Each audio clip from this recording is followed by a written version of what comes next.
Hi everyone, now I'm going to provide some special material for everyone.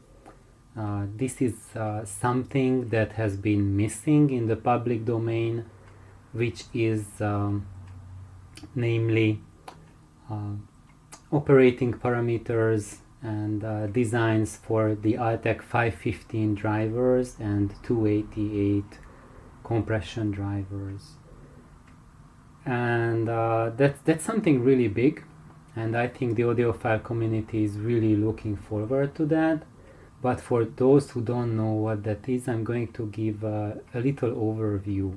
So if you are not interested in all of that, I still would like to ask you to just hang around for the next 5 minutes, because I'm going to go give you an overview of what you can expect as an audiophile for your next 20 years, how your progression will look. So we audiophile usually start out, we have an auspicious start, so you hear something, you are really amazed, and you start to put together your system. You have all sorts of successes, all sorts of snags, and you just overtake all of your difficulties, and in some ways you can progress nicely, and other ways you are limited. And it's a general thing that every audiophile feels, that I felt that too, that if I had maybe like 10 times as much money, I could have a 10 times better system. But that's not the truth, not the reality. And in the beginning, you really need to start with gear that are not priced extremely high, because you need to learn what audio products can do for you. And this was also a tip that I received when I was at the beginning of my audiophile journey. My mentor told me that do not look for the most expensive amps, look at the ones which are in the price range that you could afford, and learn what they do. Because if you don't and you skip to the next level, then you won't be able to place them anywhere. This is a progression that you need to progress through to realize and recognize what is going on in the hi-fi industry, and what is that sort of money that you shell out for products that translates into results, and what is that sort of money that you just spend and it's out the window. And as Stu used to say, any half-brained engineer can put together a product for $1 million that sounds really good. That's not the challenge. And for my fellow audiophiles out there, and people who want to design the next generation speakers or amps or streamers, my challenge to you is not to design something that costs 10 times as much as today the most expensive things are, but to design something that costs 10 times less than what the really good stuff costs today and still performs better. That's the true real challenge. And that shows how good an engineer you are. Can you make a product that is of a reasonable price, which has excellent sonic properties? And this is why my challenge is out there, to educate everyone that if you want to go on this road, so your main priority is music and sound, then you can put together a system for yourself, either by learning and selecting things, or becoming the person who creates your own things like speakers and amps. This is the road that I chose, because I was really mesmerized by the audiophile sound, but I found even at the beginning of my audio journey, the audiophile sound really gimmicky and unnatural. And to this day, I maintain that what is the state of the art today, and what is thought as the pinnacle of sound reproduction. It's not a natural sound. It's really gimmicky. And it doesn't mean that today we do not have natural reproduction. Yes, we do have.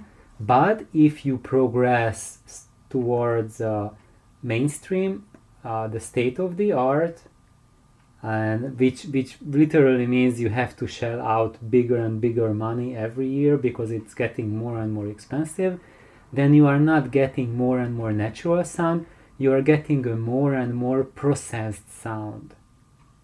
And so that's one road you can grow towards. So from your beginnings, then you can just pull your resources together and go for more and more expensive stuff, which is regarded as the state of the art, and progress towards there. And usually in 10 to 20 years you will be able to save up enough money or funnel enough resources from other areas of life so you can have like $100,000 plus system.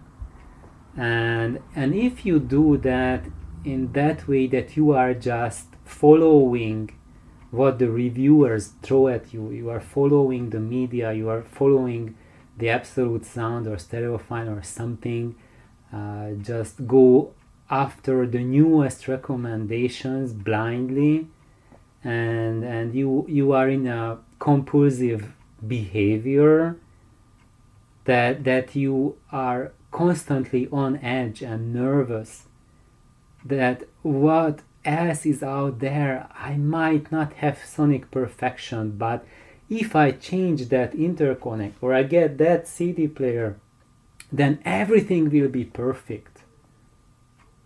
I just suggest that get a grip of yourself, throw away your diapers and behave as an adult.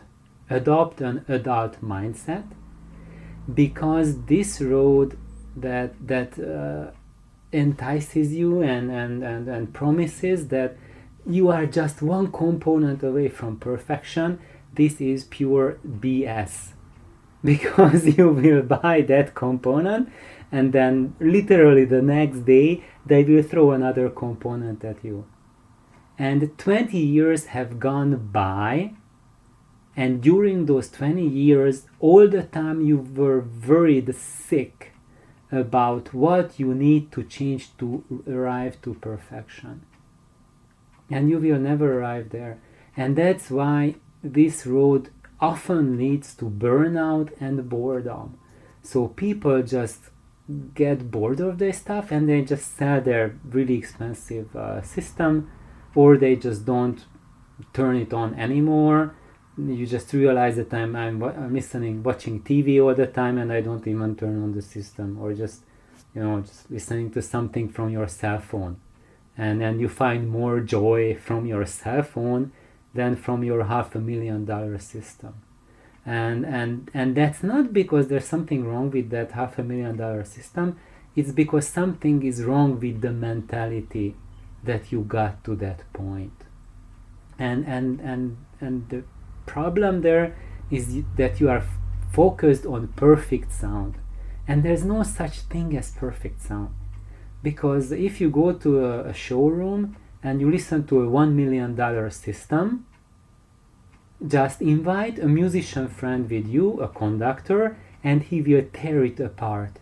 And then you will realize that what you think was perfection for $1 million, it has as major flaws. So the other path that you can take is just adopt sanity, accept that there's no such thing as sonic perfection, find out what is it that you are looking for, grow towards that, and focus on music. So I have this path on here on the left side. After your first 5 years, when you get your bearings, then just grow towards gear that plays music you like. If you are now listening to music that you never listened to before your audio journey, and you are not listening to that music that was your favorite before you became an audiophile, then there's something really, really wrong. And and until you can modify your system so that it plays that music that is your favorite, well, if you don't get that, you will never be happy, even if you find that system that has perfect sound, because that's not perfect, because it cannot play your music perfectly, or to that, in that fashion that is satisfactory for you. If you find your music and you listen to that and your system can play that for you, all of my friends who developed such systems, they are extremely happy, and then they listen to many hours of music every day, and they do not do major changes in their system. Sometimes they do, they fiddle around, but not because of compulsion, but because it's something they love to do, but they don't have to. So whatever you choose in your life, how you want to progress, what is your sonic ideal, maybe you want your idea where you want to grow towards is the mainstream sound, that state of the art sound, which is high resolution holographic type sound, where you can see the violin here in the space, and there's a drum here, and they are playing with each other, and it's like you are watching an invisible show played in front of you. That's perfectly reasonable and perfectly reliable, and you can grow towards that if you want that. But if you think that is musical perfection, it's not true. Just listen to real instruments, real music unfolding in front of you, and music which is not amplified. That's crucial, because if it's amplified, it will give you artificial products. Just listen to someone playing a violin or a guitar, and you will realize that it doesn't sound holographic. You cannot put that guitar sound in a straitjacket. It's not at all like you hear from a high-res system, because that produces restraints and constraints on the sound, and by those constraints it makes it much more visible than what it is in real life.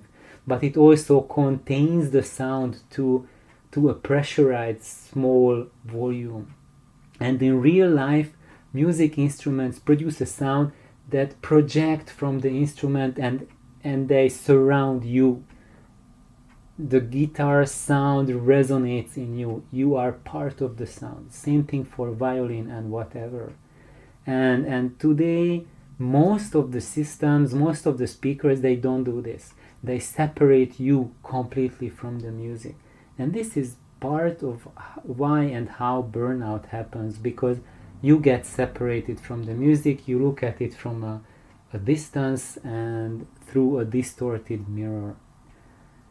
So once you reach that stage that you own $1 million system, or maybe you have listened to a number of such systems and you realize that it's not something that really I want to grow towards, then what's your next step to take, where you can go? And actually there is a next step, and that step is the search for authentic musical sound, something that sounds like real music. And one of those things is, actually it can be found if you focus on music, and then you can put together systems that get you there. But if you want to do it at the highest level, then usually people end up with Altec speakers. And this is where the 288 and 515 drivers will come to play, that I will introduce to you and describe in detail how to work with them, how to make a cabinet for them. Because from the Altec speakers, they were designed for the human voice. So they were centered around producing sound, producing music which is closest to us. They are built around what matters most. And I could tell much more about them, but what I want to say now is that there's a wide range of Altec drivers, and there's, for example, the 604 series, the 416 on another 400 series woofers. There's the 900 series compression drivers, and people have lots of designs on the web that use these drivers. But the king of the Altec drivers, the 515 series woofer, which is their ultimate statement, and the 288 series compression driver, which is the king of all compression drivers, these two, I do not see any designs for them that people play around with. People just don't dare to touch them, or they don't know how to use them. I don't know what's going on, because as for the other Altecs, there's tons of stuff. There's really good resources, and I really encourage people to look into those drivers as well. And but if you are curious what's the ultimate in Altec, then go for the 288 and the 515, and I haven't seen that happening. When people play around with these drivers, they use the existing cabinet, like the Altec A5, A7, and play around with that, and that's absolutely fantastic. But there's one problem with those cabinets, is they are really, really huge. And all of my friends who have them, they have them in the garage, in the basement, and none of them in the living room, because they are not such kind of cabinets that are suitable to your home. If you are a guy by yourself, sure, you can have it, but if you have a family, let's just be real, it's not happening. So they will never make it into your living room, or if they do, then your wife is leaving. That's the other option. So if you want to play around with these speakers and keep your family life happy, then I will provide resources for you. And for people who never heard about Altec, nowadays Altec Lansing, they went into the affordable and compact computer speakers industry, and this is what, if you are young, like under 30 years old, this is what you think that Altec is, that your speakers on next to your computer. Why would Altec produce anything that's like the last statement in audio? It's inconceivable, right? No, it's not inconceivable. This is because they started making these computer speakers by using their fame and name as creating some of the finest drivers ever. And that's why their computer speakers sold, because people thought that now I'm going to get that fabulous Altec sound for my computer in a tiny little box for a few $100 or maybe less. But it's not happening. It's probably at least as good as the other computer speakers, but it is nothing like what the real Altecs are. Like, for example, here's like their A2 speaker, which had 4 of the 515 woofers, and 2 of the 288 compression drivers driving that horn at the top, that multicellular high frequency horn. And these things, you never saw them in your life, but if you are a little bit older, like 40 plus, and you live in the US, then you have heard them a lot, because these are the speakers that were used in the cinema. So these are called the voice of the theater speakers, and they were used in theaters because they are terribly efficient, well above 100 dB per meter per watt efficiency, and and they have a really good tone, so their speech is really intelligible, and that's why they used it for cinema installations. And when they came up with these speakers in the mid 40s, then these were then the high-end speakers. But they were of that price range that nobody could afford it. So for consumers, something really different was going on. And for the next session, I'm going to talk a little bit about Altec history and what kind of speakers there are. What are your choices out there if you want to play around with these drivers, with the existing cabinets, and then I will tie into what I did, how I implemented these drivers, and hopefully this will help everyone. And even if you do not have Altec drivers, don't want to play around with them, I still recommend to listen to these things, because I'm going to show lots of theories, lots of design principles that will help you to build your cabinet, even if you are working on very different types of speakers. And I will just show you some design principles on how you can go to the next step. So thank you for watching, and we'll continue. Bye bye.